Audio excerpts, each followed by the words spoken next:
In this video, we're going to talk about something I find trips a lot of people up when it comes to developing speed. Help us out by hitting that like button and subscribe to the channel so you don't miss out on any future lessons. But let's get into it. A lot of people, when they're starting out with this kind of exercise,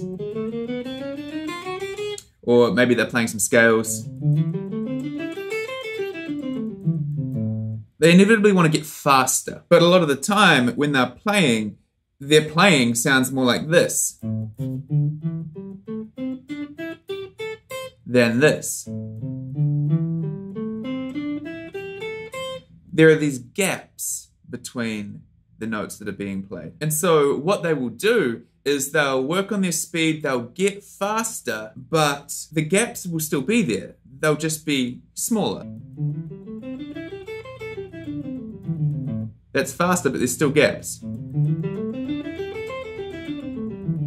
It's not as smooth as that. And then their students will be wondering why they are tripping up. They're picking the wrong string, making noises they don't want to be making with this right hand. And this can come down to synchronization, which is making sure we are playing the string with the right hand at the exact right moment we're trying to play it with the left hand. We want our two hands to be in sync. However, I think often the lack of synchronization or the tripping up that happens here is actually due more to the fact that there are gaps between the notes. And they might be tiny gaps, they might be hard to perceive, but there are still gaps between the notes. When there are gaps between the notes, you can trip up on them. Think of it like a crack in the pavement. If you have a crack in the pavement, so the pavement might not be completely flat anymore, one side might be slightly higher. If there's a crack in the pavement, that doesn't have to be a huge ditch. It can be a tiny little gap. But you can still trip over that with your shoe if you hit it the wrong way. And that, I think, is what is happening with students who are trying to develop speed but haven't got the smoothness in their playing yet. They don't perceive the gaps as well because they're happening more quickly, but they're still there. And they are still a potential hazard that can be tripped over. We should be able to play smoothly regardless of what tempo we're playing.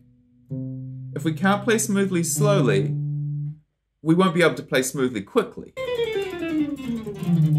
It might feel like we're playing smoothly, but if there's still gaps there, they're actually just going to be shorter gaps. So if you're trying to work on your speed and you feel like you keep tripping up, keep hitting the wrong notes, make sure your synchronization is on point. Make sure that we are hitting things at the same time. So as we put down that second finger, that's the exact moment we want to play it with our right hand. Our synchronization has to be on point.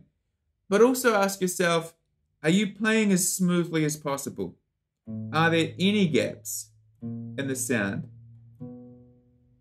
Or do the notes flow perfectly onto the next one?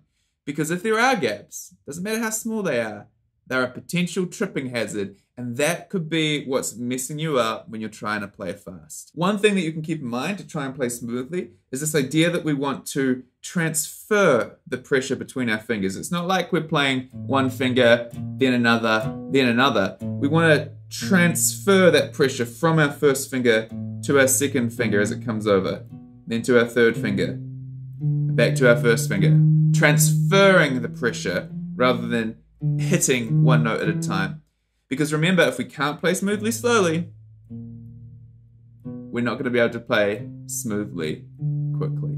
Guys, I hope that thought has been helpful. If you enjoyed it or learned something new, make sure you hit like, leave a comment and let me know if there's anything you're interested in learning. Subscribe to the channel so you don't miss out on any future content. And I'll catch you guys next time.